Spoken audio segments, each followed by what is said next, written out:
کسی که به اشتباه راه داده است بخشیدن ممکن است، ولی کسی که خیانت کرده است بخشیدن نخواهد شد.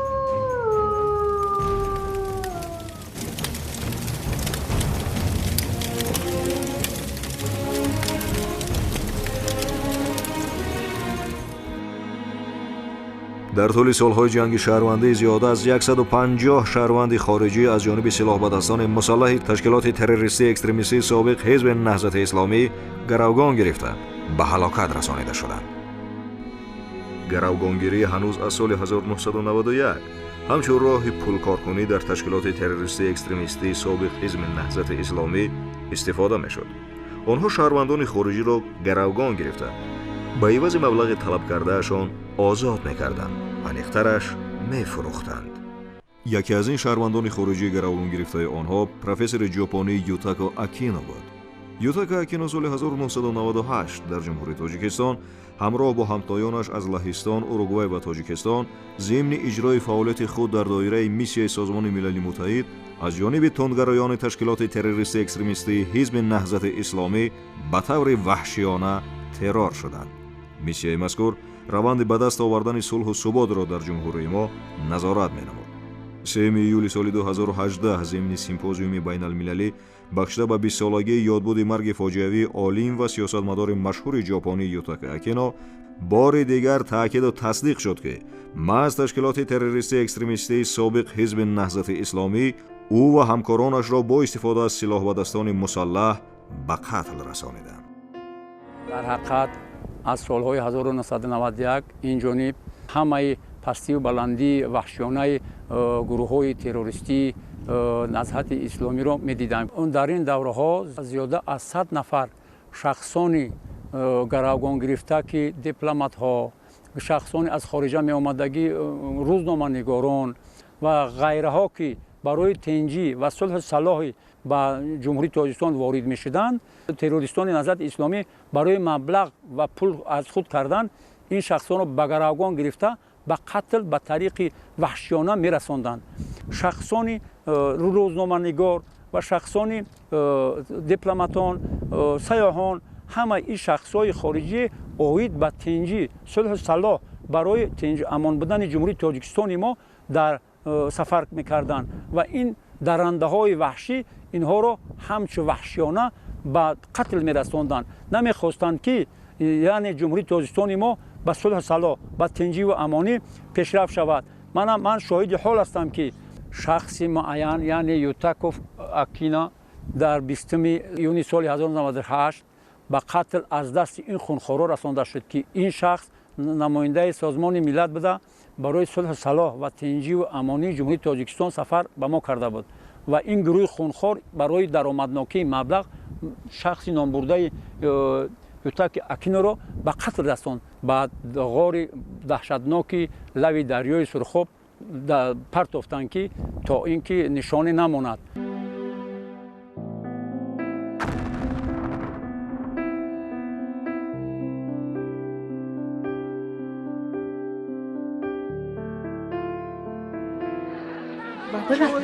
چیکار کنیم؟ بچه‌ام بگناه آمده بودن، اونم جنگل نکشتن، شونم ندادن، خسته بودم، کبادم بودم. سالهای 93 و 94 از خاطر نمیبرم، چون که در اون سالها ما بسیار عذاب سخت کشیم. ایدستی همون گروه های حزب نهضت اسلام که اونا ما را در حقیقت غم میدن. در ای وخیا سلدت های یاش آوردن و چای یاش بیگناه را زلاجنیکا را آوردن در همون قشلاق پایون چند روز گرفتن، عاقبت پروندن شو مرداشون تا پرتافتگی ما با ترس لرز خطی یک گروه بچه‌ها آدمای هم 30 سال رفته جمع شیم رفتیم اونا را جنازه کردیم، تق خاک کردیم. اونا نمیموندن، جنازه کنی موند از زاغ زغن بخرن شو، اینا ایتره نوتره نمیموندن، خلق پیش رفتن.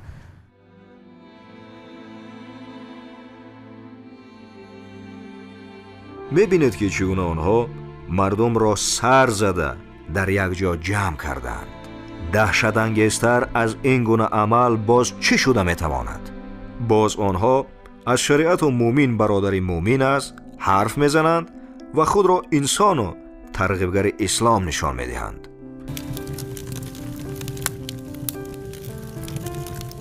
در سالهایی که جنگ شهروندی در جمهوری ترکستان ادامه داشت و نمایندگان حزب نهضت اسلام از آن جمله به دهه ما هم آمده بودند. من شاهد این حال بودم که از جمله خواهر من مملکت را هم یکی از اعضایان حزب نهضت اسلام جمعه علی مردان با زوری به واسطه عراق پدرم را زوران وای کردن، مجبور کردن، گفتن اگر نبیاری هر دو پسرت میکشیم. بیچاره موی سفیده در ماشین به زور بار کرده به تغمای بردن. یک قشلاق همسایه داریم تغمای، همونجا مجبورن کردن که هم دخترچه ما رو گریزانده بودیم به تغمای، گفتیم که برو طرفی خاروق همونجا انده که از همین ظلم اینها خلاص شویم که نشد. بیچاره موی سفید با چشم گریان مجبور شد که دخترشه رفته از اونجا برگرداند و زوران او را بزنی گرفته جمعه علی مردان و بعدی چند وقت همین نهضتی ها در نتیجه تاثیر قواهای حکومتی راه فرار را به جمهوری افغانستان پیش گرفتن و خواهرچه من بیچاره‌ام گرفته به واسطه کوه و کلات و طرف افغانستان بردن. آن همه قتل و غارت هموطنان آیا برای دین اسلام و تشکیلات تروریستی اکستریمیستی سابق حزب نهضت اسلامی و راهبران ماجراجوی آن که خود را حامی دین و مذهب وانمود می‌کردند چه منفعتی داشت؟ نابسته از آنی که امروز تشکیلات تروریستی اکستریمیستی سابق حزب نهضت اسلامی خود را بیگناه برآوردنی می‌شود و برای خود سفید کنی از تمام راه‌های در اختیار بوده‌اش استفاده می‌برد، اما فاکت‌های تاریخی، نشاندادهای شاهدان وابسته به فعالیت آنها باطل بودن عقیده‌شان را برای جامعه نشان می‌دهد. شاهد هستیم ما برای همین. در پیش موسا پست موندن، آدم‌ها را از ماشین می‌فروردن، زن‌ها را از ماشین می‌فروردن، جاش با زنا می‌کردن، جاش بود بردن می‌پروندن. همه امیرین با چندین کس پروندن. هم از باشاید 325 نفر مرده رو ما از تک زمین کنده گرفتیم. میکفتن اکسکواتر کتی 5 6 10 آدم یک جای میپرفتن بالاش گور میکردن. موی سفید گفت که در کجایی که سگ فرو میگردد یا سگ ها توب میشد در همانجا مرده است. میرفتیم میکفتیم از همونجا مرده میافتیم. نه گوش دارن نه بینی دارن. کسلتا کتی دستا سوختگی شرم شود مردی نباشم بریدگی. من خیلی دهشت‌های دیدیم ما از دست حزب نهضت اسلام. گروگانگیری و قتل و کشتار روشنفکران و زیایان کشور در سالهای جنگ شهروندی و بعدی به امضا رسیدن سازشنامه استقرار صلح و رضایت ملی نیز برای حزب ممنوع سابق نهضت اسلامی به یک امر معمولی تبدیل یافته بود. اصلی مقصد نهضت همه قماندان‌ها را برپا کردگی بود تو اینکه همه گروگان بگیره مردم و با واسطه گروگان گرفتن و به سبب گروگانگیری مبلغ جمع شود به نهضت که اگر مبلغ نباشه ما هیچ کار کنه نمیتونیم مقابل حکومت دولت. سال بگم که 1998 همه خیلی اوضاع اومد که بابا جان مرمرویچ مرادفه که معاون میر شهری همان وقت بود برای گروگان گرفتن قماندان‌های نهضت اسلامی. ما در همونجا کار میکردم همچون اعضای بگم که کمیسیه آشتی ملی. گفتن تو کماندیری نهضت که هستی هیچ چیز میفهمی دیگر رو نمیتونن در زبانشون شما میفهمین. بعد من رفتم برای همه کارا به انجام رسوندن. خب در کوچه خراتگین سراغ کردم. گفتن رحمان گیتلر در بالای همون کوچه خراتگین همونجا رفتم که در یک مسجد بابا جان مرمرویچه آنها حبس کرده است و ضرب لطی زیاد کرده است، عذاب و شکنجه زیاد کرده است. ترسل سر هم اعضای بدنش سیاه و مسلوق زدگیش هیچ حساب نمیکنی. سر لباسش هم گرفتگی بدن و یک جمعه دریدگی و دتنش. بعد من خطی رحمان گیتلر گپ زدم که گفت که من حاضر ختمه کفانم گفت اما چرا برآورد یعنی گرانتا. ما گفتم خیلی ما گراناد میترسیدم مگر پیش خود نمی اومدم. ما همچون قماندان پیش آمدم.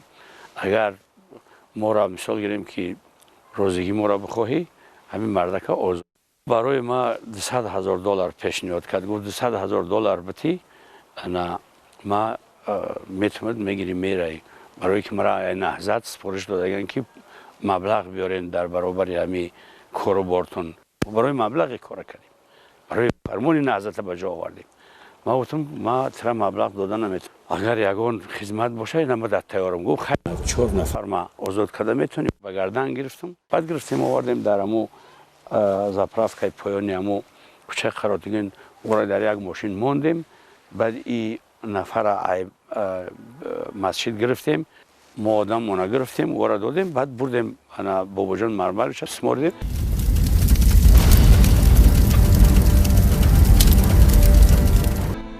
امروز ضرور است تا مردم کشور و جامعه جهانی درک نمایند که محض همین تشکیلات نحس تروریستی بیش از 100 نفر زیاییان و دانشمندان و روزنامه‌نگاران و شخصیت‌های صاحب نام ما را با دستور هدایت و مبلغ گذاری خدمات مخصوص کشورهای خارجی به قتل رسانیده بودند. مقصد اصلی عملی سازی این کشتارهای دهشتناک از بین بردن قدرت ذهنی ملت، نیست کردن ارزش‌های دنیوی در جامعه تاجیک، نارام ساختن جامعه و از نو پایبند کردن مردم به عقیده و اندیشه‌های جاهلانه عصر میانگی بود.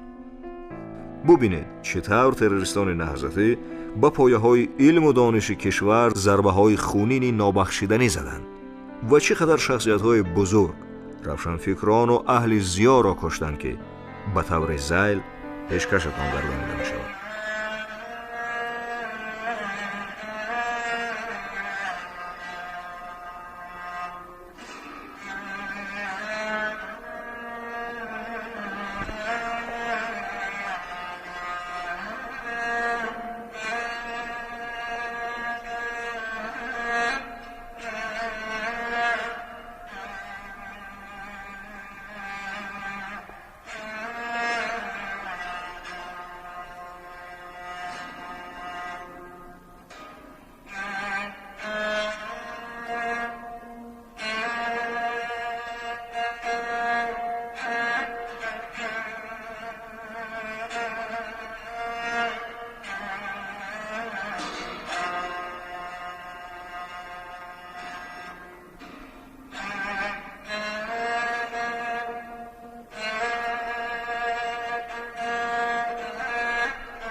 سندوف سیفالدین غویبویچ، معاون رئیس سابق ولایت کولا. سفرعلی کنجیایف، سابق رئیس شورای عالی جمهوری تاجیکستان.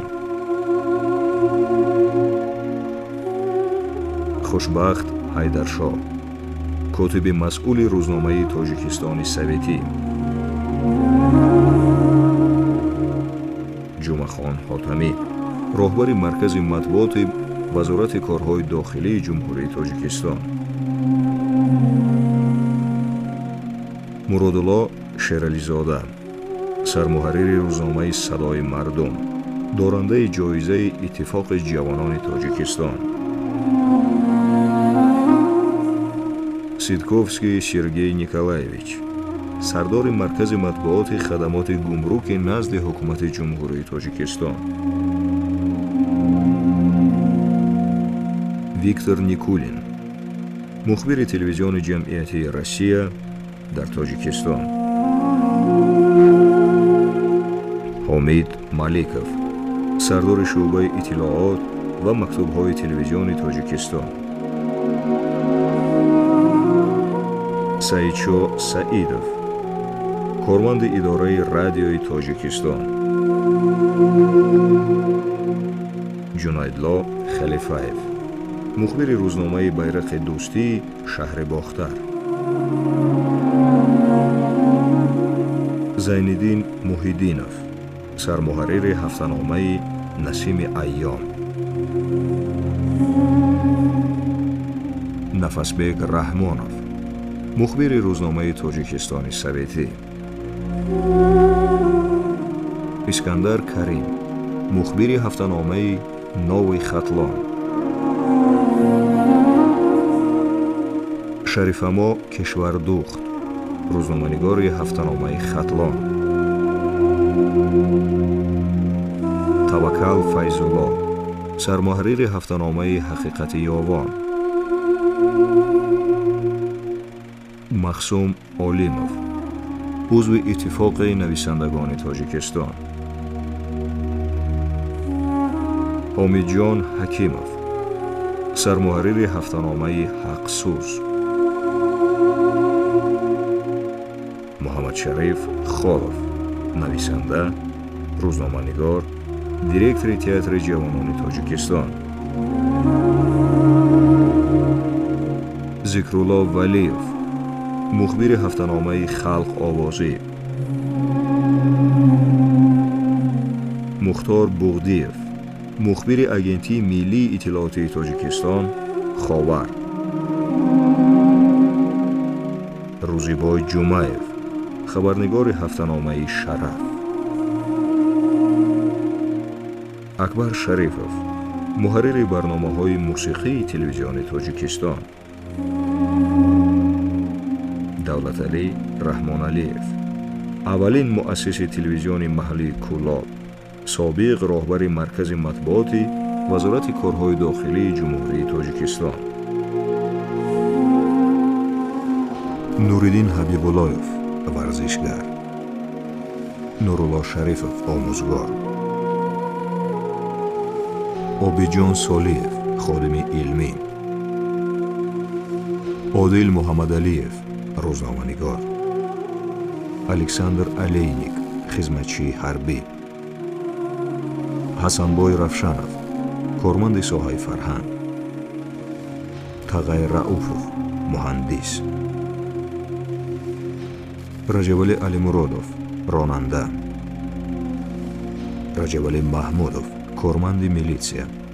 رجب مراد سنگینوف، آموزگار. ملخ رحیموف، مربی ورزش. میرزا کریم رحیموف، اقتصادچی. رحمت الله اولینوف، طبیب. رحمت الله محمدعلیف، مهندس. رحمت الله خالف، ترجمان. فیض‌الله رحمانوف، کارمند تئاتر. رجب نعیموف، آموزگار. سرگئی بیلوتسرکوفسکی، صدابردار. این رویخط را میتوان به آخر ادامه داد، ولی با همین اکتفا میکنیم. همزمان برای به دست آوردن مبلغ و ثروت، آنها نمایندگان دیگر قشرهای جامعه از جمله کارمندان ساحه بانکی را نیز گروگان میگرفتند.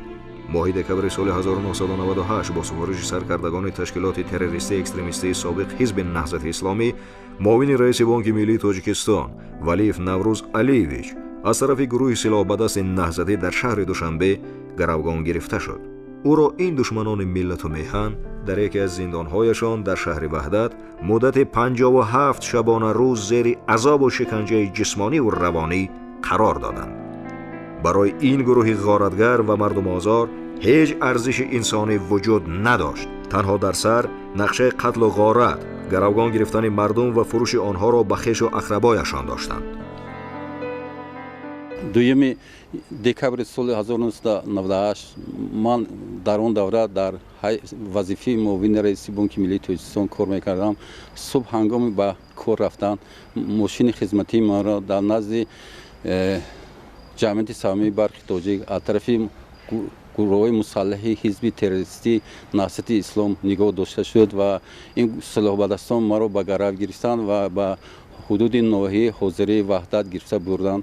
در دوام 57 روزه که من در گروگان بودم و قید کردن در کورکی سال 16 ینوار 1999 ما از گروگانی آزاد کرده شدم.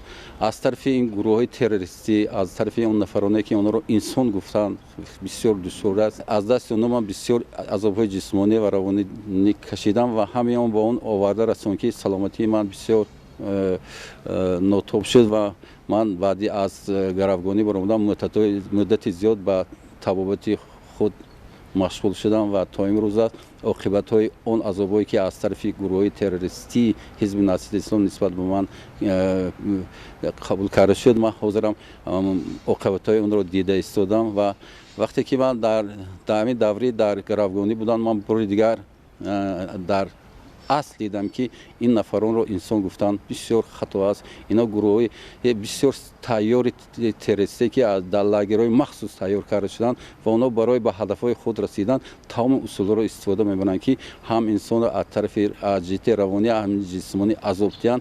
گروه مسلح حزب تروریستی نهضت اسلام می‌خواستن که با همه حادثه ها با گرفت گرفتن و قتل کردن شخصان بسیار با نفوذ با آبروی جمهوری عالمان نکی عموما با اونا یگان ذرهشون نرسید آبروی بین‌المللی تاجیکستان پس کنند و در نزد سرمایه‌گذاران تاجیکستان رو همچون دولت ناآرام، دولتی که برای سرمایه‌گذاری مفید نیست معرفی نمایند. در این دوره اونا برای وسعت دادن فعالیت به انجام و در سطح بلند به انجام دادن فعالیت خود از طرف تشکیلات‌های تروریستی بین‌المللی یوری مولوی و مادی می‌گرفتند و این به اونا امکانیت میداد که در یک دوره معین در یک گروه محدودی همین جمهوری تاجیکستان فعالیت خود را بسیار تشکیل کنند و بسیار نفرها قربانی همین عملیات تروریستی این حزب نهضت اسلام شدند.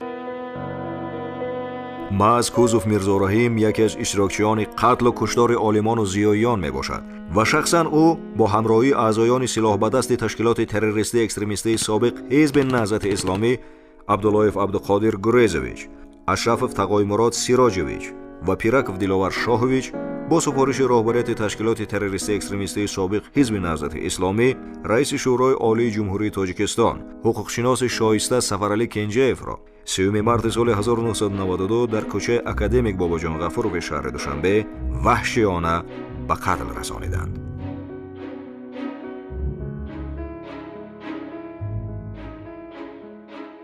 سال 99 بود که رهبریت نهضت با سرداری حاجی حلیم هم شد که باید ما سفرعلی کنجیف را ترور کنیم. که وقتی که ما در تاجیکستان آمدیم داخل شدیم ما را در اینجا با اشرف تقایمراد با ما همراهی کرد. جمشید گوینم یکی از نفرهای ما و که وقتی ما با اشرف تقایمراد رستم سهراب خانه جمشید رفتیم در اوجا ما را حاجی حلیم آمد امر کرد که گفت شما باید سفرعلی کنجیف را به قتل برسانید، هر چی میتونید زودتر این را به قتل برسانید. ما مدت 5 ماه 6 ماه جستجو کردیم سفرعلی کنجیف جای کشتنش را یافتیم و در مرکزی که در 82 کرایان بود در رو پروی بازاری 82 در اتاج سیون بود و که وقتی که ما در اونجا آمدیم از قبل بسیار اطلاع جمع کردیم در اونجا یک زن قدیمی آمد در اون وقت زن پیش می رفت و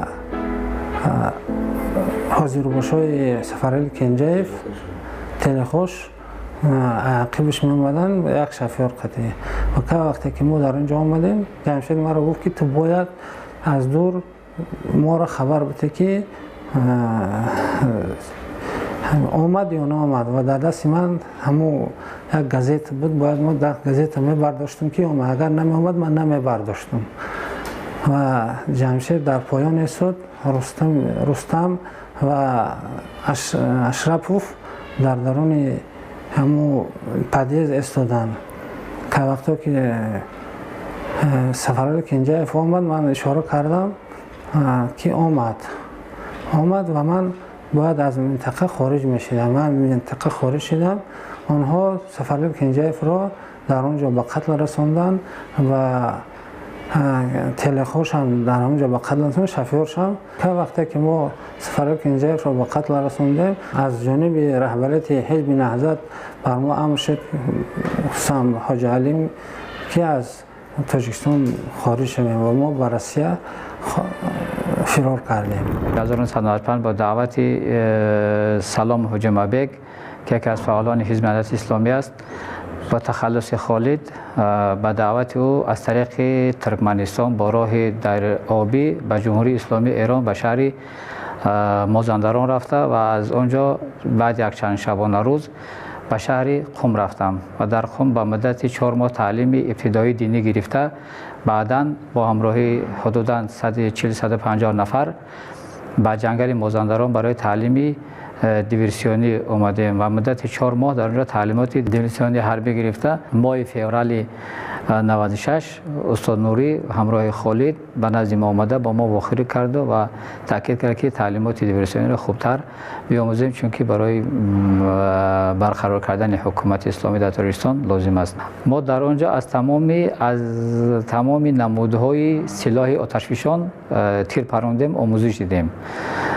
و بعد 4 ماه من دوباره به شهر قم برگشته حدود 1 سال دیگر تعلیمات دینی دیده و سال 97 به تاجیکستان برگشتم و سال 98 عضو شامل گروهی پیرکوف دلاور شده. در سال 98 من با همراهی پیرکوف دلاور شاهویچ با لقب جمشید و عبدالقادر گریزویچ با لقب رستمی نورکی و با رستمی دوشنبگی و من 4 نفر 3 مارس 1999 در محله 82 در بنای استقامتیش سفری که با سفارش حاجی حلیم در برابر مبلغ $2000 برای هر یک نفر سفری کنجایف را همراه راننده و 2 محافظش در بنای استقامتیش به قتل رساندیم و من در آنجا زخم برداشته و در خانه زخم برداشته و ما در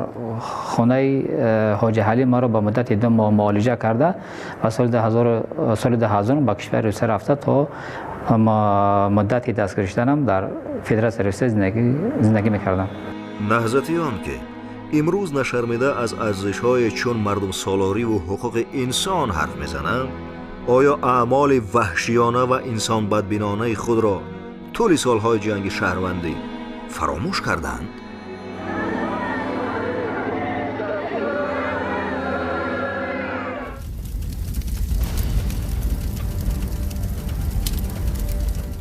هر حزبی که هر حرکتی که یک دولتی آرام و آسوده و امن را ناآرام و ناتنج میگرداند، حتما وای حزب یا حرکت یا گروه همون حزب، همون حرکت، همون گروهی تروریستی فاشیستی باید نام برده شود.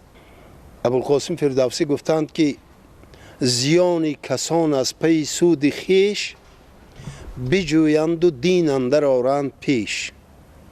محض همین نهضتی ها بودند که از پس منفیت های ناپاک و افلاس خود عمل کردند، با خواجگان خارجیشان که کیها باز چشم به آسیای میانه و دولت‌های آرام و آسوده و آباد از قبیل تاجیکستان چشمی حسد، چشمی طمع دوخته بودند، مصلحت کرده این دولت ناآرام کردند، مردم بسیار خانوایران کردند، مردم زیادی گمراه زیر شعارهای گویا مردم خواهانه آنها به آنها باور کرده به میدان ها ریختند و این مردم را تنها پرتافتند. خودشان به نزد خواجه های خارجیشان گریخته رفتند و این مردم از نافهمی و نادانی خودش سرسان و خانه ویران شد و شعار آنها همون دین است. گویا که برای دین، برای پاکی، برای اسلام، برای حقیقت مبارزه می‌برده باشند. بنابراین من همین خیلی اندیشه دارم همچون یک شهروندی عادی تاجیکستان که در همون سالهای پرآشوب در همین وطن زندگی می‌کردم، همه این واقعه‌های در گوشه خیال مردم نبوده در اینجا رخ داد.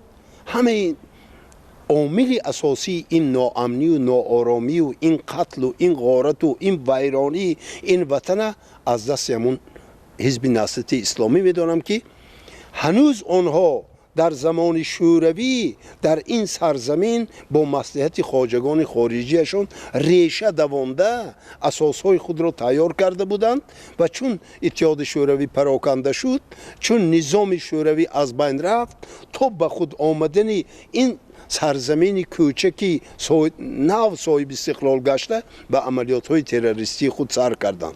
بنابراین من همین خیلی گمان میکنم که چون این حزب تروریستی است، چون این حزب برای فاشیستی، برای قتل عام مردم رفت، باید وی محاکمه کرده شود. در دادگاه های عالی محاکمه کرده شده. همان نفرانی که امروز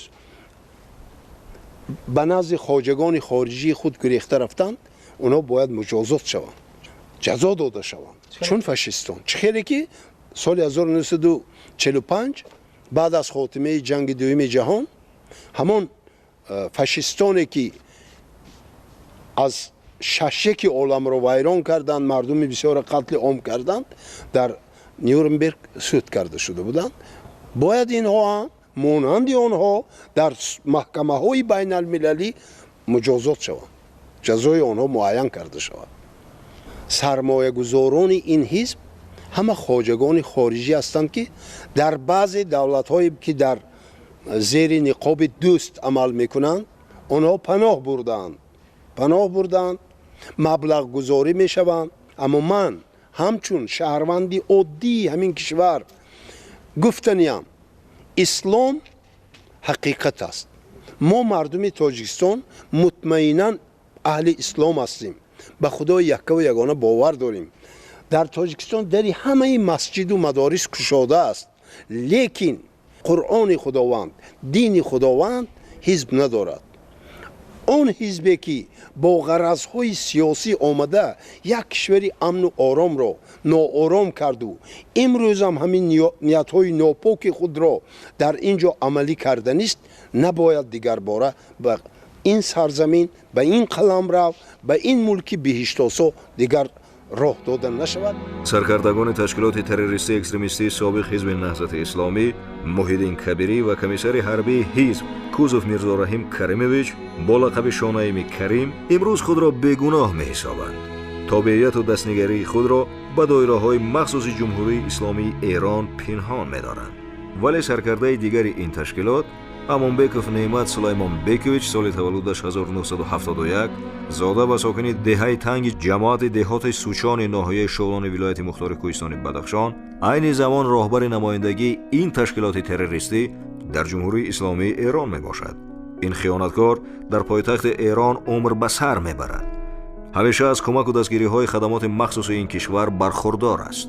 امانبکوف نعمت با دستور و سپارش محیدین کبیری و کوزوف میرزارحیم اعضایان تشکیلات تروریستی اکستریمیستی سابق حزب نهضت اسلامی را در قلمرو این دولت پذیرایی می‌کنند. آنها را در یک جایگی با کارمندان خدمات مخصوص جمهوری اسلامی ایران به تعلیمگاه‌های حربی راهنمایی می‌نماید. روند آمادگیری آنها را برای انجام دادن عمل‌های تخریبی تروریستی در تاجیکستان نظارت می‌کند.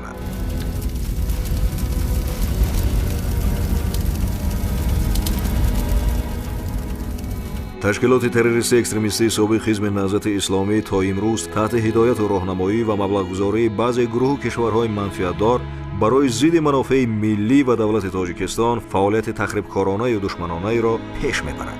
تشکیلات تروریستی اکستریمیستی سابق حزب نهضت اسلامی راه‌های نو مبلغ‌گذاری فعالیت تروریستی را تشکیل کردند تا که آشکار و پیشگیری کردن آنها برای مقامات حفظ حقوق مشکل گردد. آنها با مبلغ جدا شده مال و مواد بازارگیر و مصالح سرخریدار ساختمانی را از کشورهای سیوم خریداری نموده به تاجیکستان وارد می‌سازند. فایده تجارت مذکور برای دستگیری فعالیت تروریستی، کمک رسانی به خویش و تبار و اعضایان جنایتکار محکوم شده تشکیلات تروریستی اکستریمیستی سابق حزب نهضت اسلامی روانه می‌گردد. از تحقیق مسئله و نشانداد اشخاص به این عملیات مالیوی جلب شده برمی‌آید که هدف اساسی تشکیلات تروریستی و پشتیبانان خارجی آن نگاه داشتن مفکوره و غایه‌های حرکت افراطی از حساب پیروان باقی‌مانده تشکیلات تروریستی اکستریمیستی سابق حزب نهضت اسلامی در داخل جمهوری میباشد. محض با همین مقصد یکی از سرکردگان مذهبی سابق حزب نهضت اسلامی عضو ریاست عالی این تشکیلات تروریستی بابایف عبدالستار با لقب اشانی عبدالستار سال تولدش 1968 زاده ناحیه واسع ولایت ختلان که در شهر ورشو لهستان قرار دارد با تجارت و انتقال پول‌های برای مبلغ‌گذاری تروریسم پیش بینی شده شوهر خواهرش صاحب نظرов بیشتی شازیکریویچ سال تولدش 1982 زاده ناحیه واسع ختم کرده دانشگاه جامعه المصطفى العالمیه شهر قم استقامت کننده شهر مشهد جمهوری اسلامی ایران را جلب کرده است. من تحصیلات اولیه دینی رو به عنوان اعضای حزب نهضت اسلامی نزد پدرم قربان محمد رجب که یکی از اعضای حزب نهضت اسلامی میباشد آموختم. بعد از آن در سال 2003 توسط حزب نهضت اسلامی برای ادامه تحصیل و جمهوری اسلامی ایران سفر کردم. چون من اعضای حزب نهضت اسلامی بودم مرا در دانشگاه جامعه المصطفى العالمیه قبول کردم. من در آنجا از سال 2003 تا 2013 تحصیلات خودم را ادامه دادم. سال 2013 از جمهوری اسلامی ایران به جمهوری تاجیکستان برگشتم و سال 2014 با صاحب نظرov بهشتی که آن هم تحصیل کرده جامعه المصطفى بود فعالیت صاحبکاری خود را آغاز کردیم. صاحب نظرov بهشتی از جمهوری ترکیه و جمهوری اسلامی ایران مال و محصولات را میفرستاد و ما در جمهوری تاجیکستان در میان صاحبکاران اون مال و محصولات را به فروش میگذاشتیم. تقریبا اولهای ماه می سال 2020 صاحب نظرov بهشتی به من زنگ زد که مبلغ $2,500 را به برادرش صاحب نظرov محمد بدهم. صاحب نظرov محمد به من زنگ زد که اون مبلغ را بگیرد. ما با هم در نزد رستوران استانبول واخوردیم و من مبلغ $2,500 را به صاحب نظرov محمد دادم. این مبلغ از مبلغ‌های بوده است که محیدین کبیری و بابایف عبدالستار به صاحب نظرov بهشتی دادند. آنها پیوسته بارهایشان را با همراه بارهای صاحب نظرov بهشتی میفرستادند و ما آن را در میان صاحبکاران به فروش میگذاشتیم. بهشتی به کسانی که میگفت پول به آنها برسان میرساندم. مبلغ $2,500 را هم که من به برادری صاحب نظرov بهشتی صاحب نظرov محمد رساندم بازخور صاحب نظرov بهشتی بود. من برادرم صاحب نظرov بهشتی شازیکریویچ زنگ زده گفت که محیدین کبیری و بابایف عبدالستار که اکای زن بهشتی میشود بهشتی را گفتگی‌اند که یک پولی را از دارایی‌های مخصوص ایران گرفتگی‌اند و این قشه در بهشتی میتن این مسائل ساختمانی بخرد تاجیکستان روی کنند و در اینجا بفروشند همون را با پول کنند برای فعالیت نهضت استفاده کنند. بهشتی به من گفت که برای حساب همین مبلغ‌ها قربان بحرالدین که او هم در مدرسه امام خمینی در شهر قم خواندگی است $10,500 بگیر $500 $10,000 بر اسرار داده. اسرار بچه زبیدالله رازق که یکی از کلانای نهضت است که حاضر در محبس است. اما را بعد که او پول خودش در نهضتی ها تقسیم میکنه. بعد ما بحرالدین در زنگ زدم گفتم که من بیشتر میکنم $10,500 بیام بگیرم. او گفت که یک بار بیشتر میپرسم بعد در زنگ میزنم بیشتر زنگ زد پرسید بعد ما در زنگ زد گفت که خیلی ها بیشتر هم خیلی گفت بیا همین پلا بگیر من قدیش هماهنگ کردم پیش رستوران استانبول ده رفتم همین پلا ده $1500 دستش گرفتم $500 برای خودم و $2000 برای اسرار بعد تلفن اسرار را بیشتر در ایما پرداخت ما زنگ زدم اسرار تلفنش کشتگی بود و پگاش در تلفنش گریان شد خیلی خطیش زنگ زدم گرد زدم هماهنگ کردیم پیش محله 46 در هر دو ما خوردیم من $10,000 بردم در او دادم گفتم که همه را در همین نهضتی ها تقسیم میکنی بعد خیلی اگر نفهموش خشون در تلفن میفهمند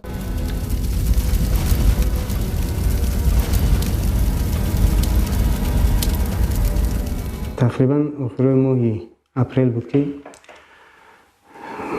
برادرم حسام‌الدین که در پارش خالو دارد به من زنگ زده و گفت که نفری به تو امانت میبرد اون رو بگیر و اولهای مهمه بود که محمدی به من زنگ زد اما در 46 خوردیم نزد بینای سادات من $2000 از محمدی گرفتم و محله کیپرزیم رفتم و اسماعیل $200 دادم و به ربانی $1000 دادم 2-3 روز بعد برده $400 به سید محمد رساندم $200 دیگه به آیله عطای توکل که شمارش رو برادرم داد برده رساندم اعضایان متشکل جنایتی دستگیر شده محصولات را به جمهوری تاجیکستان از ایران یا ترکیه وارد نمودند.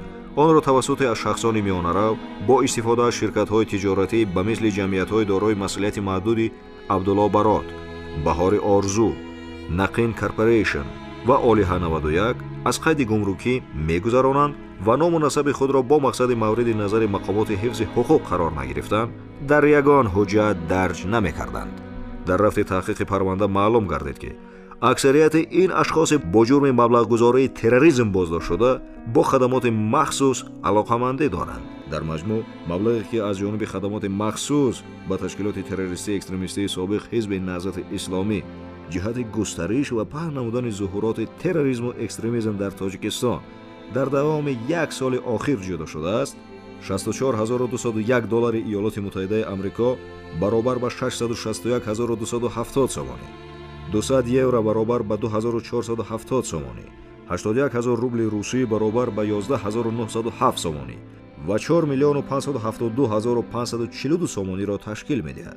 از جمله مبلغ‌گذاری به اعضایان تشکیلات تروریستی اکستریمیستی سابق حزب نهضت اسلامی 42,700 سومانی، $64,201 ایالات متحده آمریکا، 200 یورو و 81,000 روبل روسی، واسطه‌های پولی مصادره شده 199,670 سومانی و $1,131 ایالات متحده آمریکا، حبس مال و محصولات 680,150 سومانی، قاچاق مال و محصولات 2,166,260 سومانی، مبلغ ضرر از حساب روی پوشکنی انداز و باج گمرکی معین شده 12,251,250 سومانی، انداز 11,251,247 سومانی و باج گمرکی 1,003,000 سومانی. برقرار نمودن مبلغ‌ها 1,555,618 سومانی. قرض‌های انداز پیشینه شرکت‌ها 7,555,500 سومانی. در تمام دوره فعالیت تشکیلات تروریستی اکستریمیستی سابق حزب نهضت اسلامی، سرکردگان آن از حساب مبلغ‌های برای عمل‌های تروریستیشان از جانب خواجگان خارجی جدا شده، توانستند صاحب دارایی‌های زیاد گردند. پرسیده می‌شود که این دارایی و ثروت از کدام حساب آمد؟ البته از همان قتل و کشتار، گروگانگیری و فروش گروگانان، اینچنین از حساب مبلغ‌های خواجگان خارجیشان. بازم این فرصت خوب به دست آمد که به مردم شریف خود مراجعت کنم و از جنایت‌های حزب تروریستی نهضت برای شما بازگو کنم. اون چرا که من دیدم به چشم خود شاهد آن بودم که یک وقت از طرف رهبران ایران به حزب نهضت دستور شد که باید که شما در هر کجا باید بیت المال داشته باشه، در هر منطقه در هر یک جا باید بیت المال داشته باشه تا که همون قماندان های شما و رهبران همین نهضت اینها دائم باید که با پول و مال زیاد باید که تامین باشن.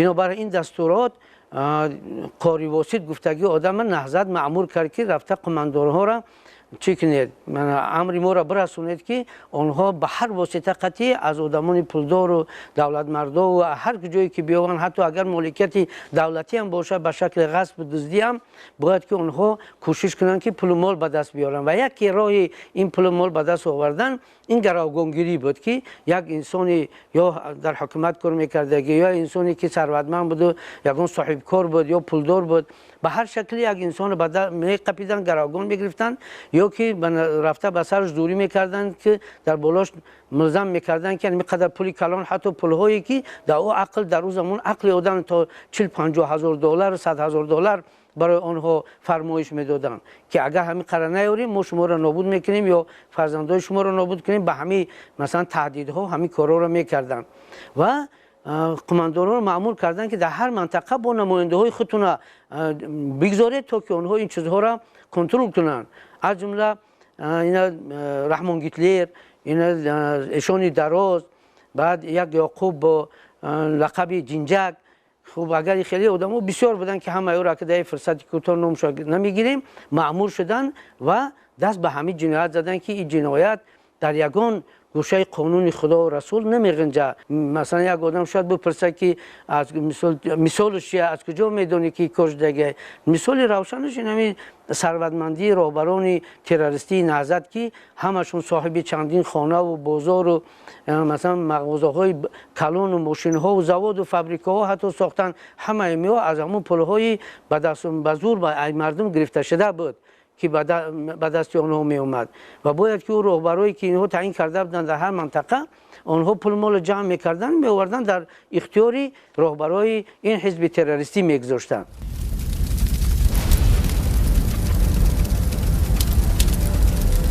سرکردگان این تشکیلات تروریستی حتی در شرایط اروپا هم از خیانت، فروش منفعت‌های دولت و ملت خود دست نکشیدند. اولی سال 2016 محیدین کبیری با وعده برقرار کردن فعالیت تشکیلات تروریستی اکستریمیستی سابق حزب نهضت اسلامی در خارج کشور از خدمات مخصوص جمهوری اسلامی ایران $800,000 ایالات متحده آمریکا دسترس نمود. این مبلغ به نام برادرزاده او کبیرزاده امامعلی سفر که در ترکیه صورت حساب بانکی دارد انتقال یافته است. طبق سندهای بانکی بعداً این مبلغ را به صورت حساب شرکت UIB دیستاتا که در یکی از بانک‌های جمهوری لیتوا سیاولو بنز IB کشاده شده است ارسال کردند. این مبلغ دوره به دوره از طرف محیدین کبیری و خانواده‌اش استفاده شده است. 29 سپتامبر سال 2017 محیدین کبیری پنهانی از دیگر همدستان نهضتی‌اش تجارت خود را وسیع کرده در شهر ورشاو با نام برادرزاده‌های خود کبیرزاده امامعلی سفر و کبیر و بیبی رقیه سفر شرکت پردازگری جمعیت دارای مسئولیت محدود CMD را تأسیس داده است. کبیرزاده امامعلی سفر اینچنین در بانک میلینیوم پولشا دارای حساب بانکی تحت رقم 76 11 60 22 02 70 32 27 28 718 می باشد که تمام عملیات های بانکی سرکرده تروریستان نهضتی محیدین کبیری توسط آن عملی کرده می شود. نظر اساسناک شاهدان جنایت های سرکردگان، راهبران و اعضایان این حزب کثیف جزئیات ناروشن تاریخ موجودیت این حزب را برای ما بر علا عیان ساخت. خود حیات نشان داد، خود حیات اثبات کرد که آنها نیتشان که بد بود، نیتشان آبادی نبود، بدبین بودن، بدخواه بودن، خدا آنها را زد و امروز دیگر راه ندارند، تنها از همون خارجه استاده نسبت ما سنگ پرتاین. لیکن میگویم که سگ عکاس میزند لیکن کاروان عقل روان است. جوانان امروزه که آن روزهای دهشت را ندیدند، کودک بودند، امروز پدر و مادرشان عقل سالمی خود را کار فرموده با آنها روزهای دهشتناک را نقل کنند، فهمانند که آنها دانند که ما با چی عذاب و عقوبت دهشت‌ها به این روزهای نیک رسیده ایم. همین دهشت‌ها، همین کثافت‌ها از کفای این حزب نهضت اسلام بود. حالا که این تمام دنیا می‌دونه.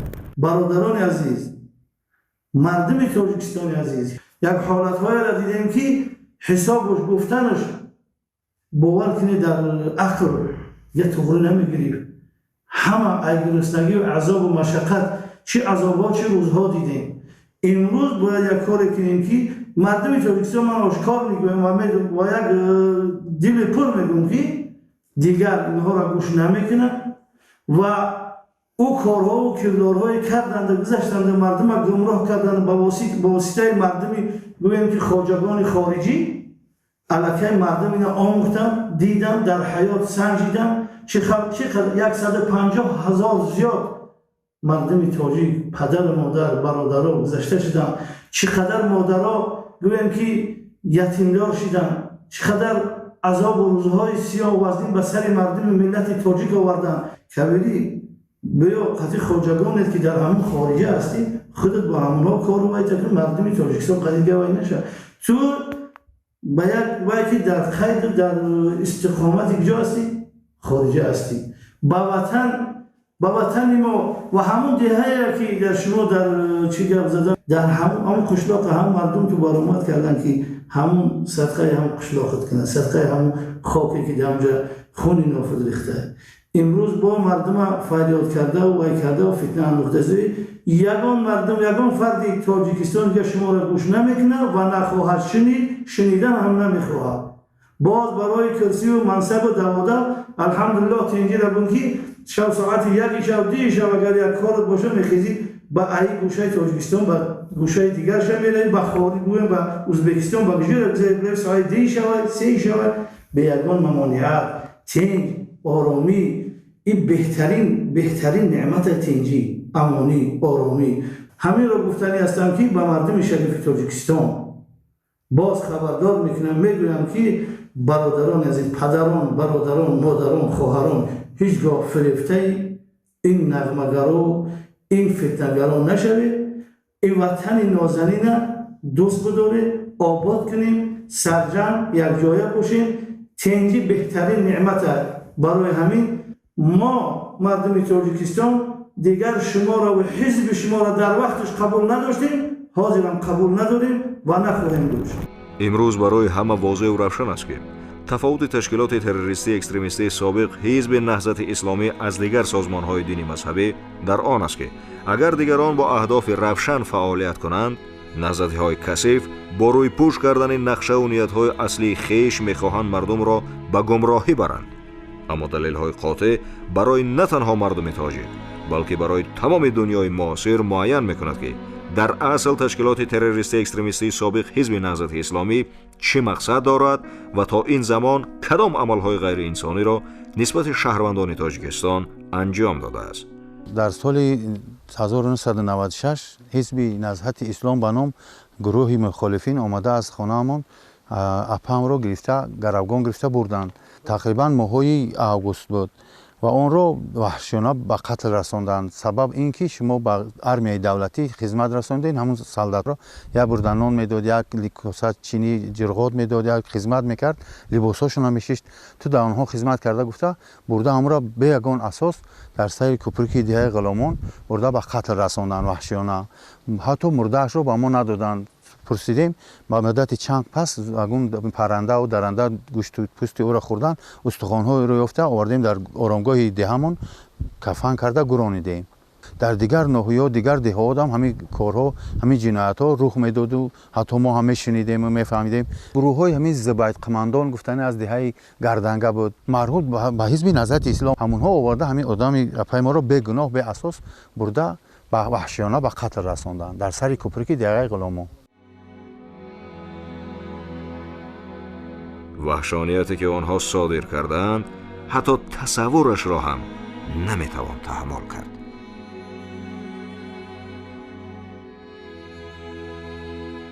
ای مردم شریف تاجیکستان شما مگر روزهای سخت و پر عذاب سالهای 90 فراموش کردید؟ ساعتها حتی شبانه رفته برای یک بخنک خلیب برای یک نان نوبت میپایدید.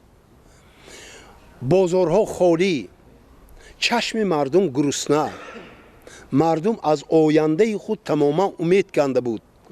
استاد لایق گفته بودند که سربزرگ میوه باغ عمر درختی بید شد زندگی از زندگانی بودنش ناامید شد. عیناً همون سالا گفته بودند.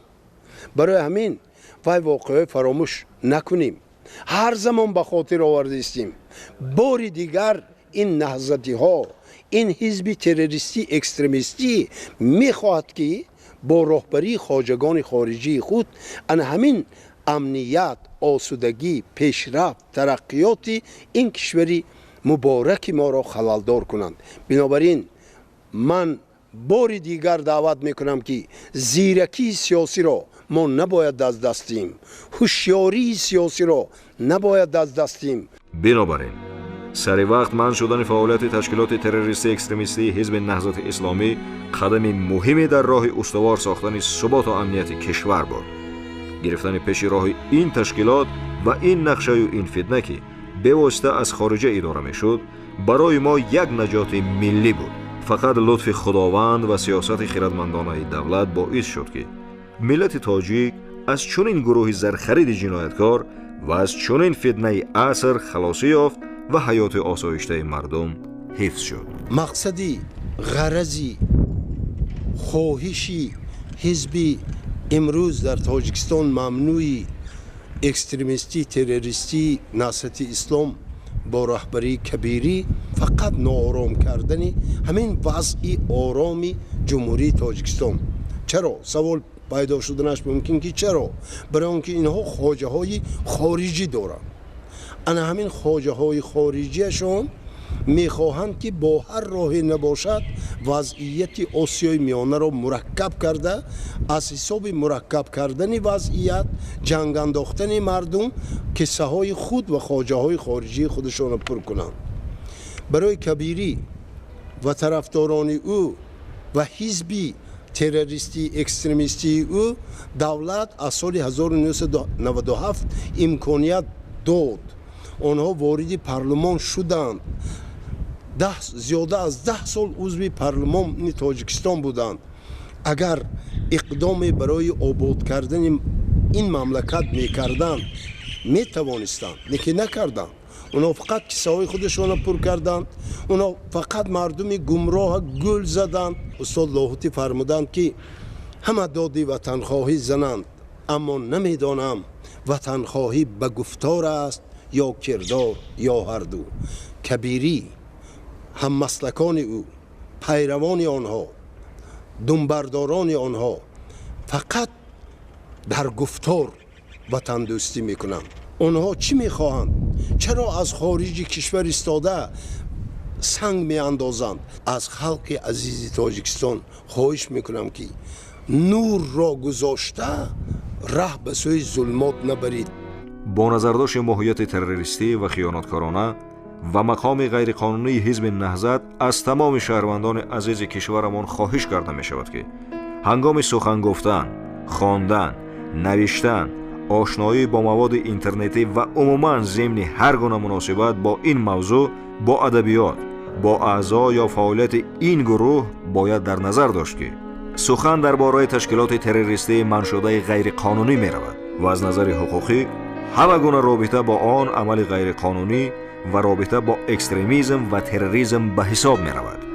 بنابراین ضرور است که هر شهروند خودش، فرزندانش و اطرافیانش را از این خطر امین نگه دارد. همچنین به پدر و مادران، برادران و خواهران و کل مردم شرفمند تاجیکستان عزیز مراجعت کرده می شود که از این بعد هرگز نگذارند که فرزندانشان برای تحصیل به مکتب‌های دینی کشورهای اسلامی به خصوص جمهوری اسلامی ایران روند و پایبند به عقیده‌های افراطی شوند.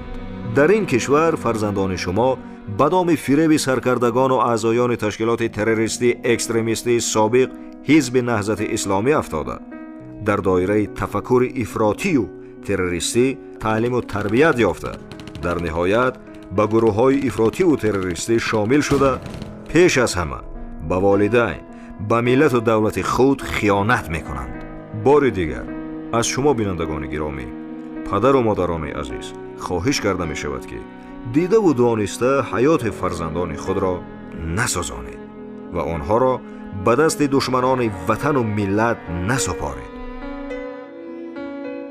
با خلق شریف تاجیکستان یک مراجعتی دارم باز که فرصت شد همچنین مصفحه دیگه انسانی که در همه این واقعه ها شرکت داشتم، تجربه دارم، خارجه را دیدم، همه این چیزها را من یک انسانی هستم که از شنیدم نمیگم، چیزی که دیدم میگم. مردم شریف تاجیکستان آگاه میکنم که فرزندای خودتون را کنترل کنید که به جمهوری اسلامی ایران نروند، خواندنی هم که باشد، کار هم که باشد نروند. آنها فرزندای ما را از مذهب میبرارن، به زمین اینکه از مذهب میبراین آنها را تروریست تیار میکنن و میگیرن، به واسطه پول فریفتشون میکنن. مثلا ما جهاد میکنیم گفته و سوسو بچه های یوشا میتونن که اینها را از راه رشته میبرارن، عاقبت دست به جنایت میزنن، یا کشته میشون یا که یعمر در محبس میپوسن میرون، زن و فرزنداشو به صاحب. برای همین همچنین یک برادری شما التماس میکنم که کوشش کنید که فرزنداتو به جمهوری اسلامی ایران نروند.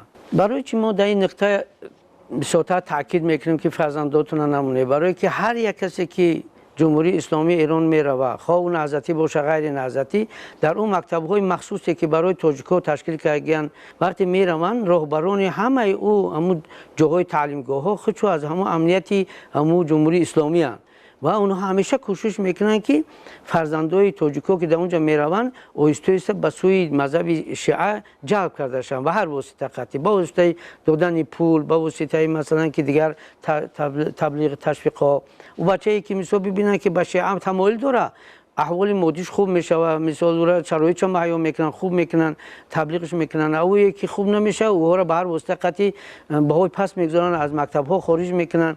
کاری که در یک دشواری میغلطه و بچه که مجبور میشه که به همو گفته آنها بکنن. بعد وقتی که آنها به مذهب شیعه تمایل کردن، آنها را مجبور میکنن و وظیفه‌دار میکنن که شما به خاطر خدا، به خاطر امام دیگر وقتی که تاجیکستان رفته باید که شما همین مذهب شیعه را باید نشر کنید تا که ما برای آمدن امام زمان مردم از زمینه مثل آمدنش مهیا کنیم.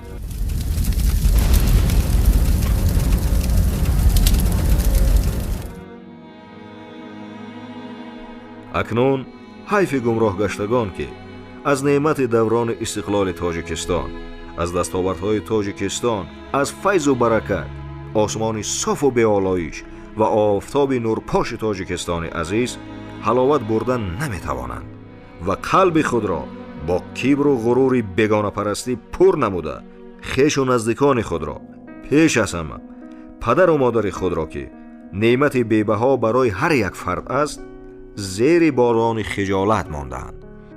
عملهای انجام داده آنها هیچگاه از خاطرات مردم رنج کشیده زدوده نخواهد شد.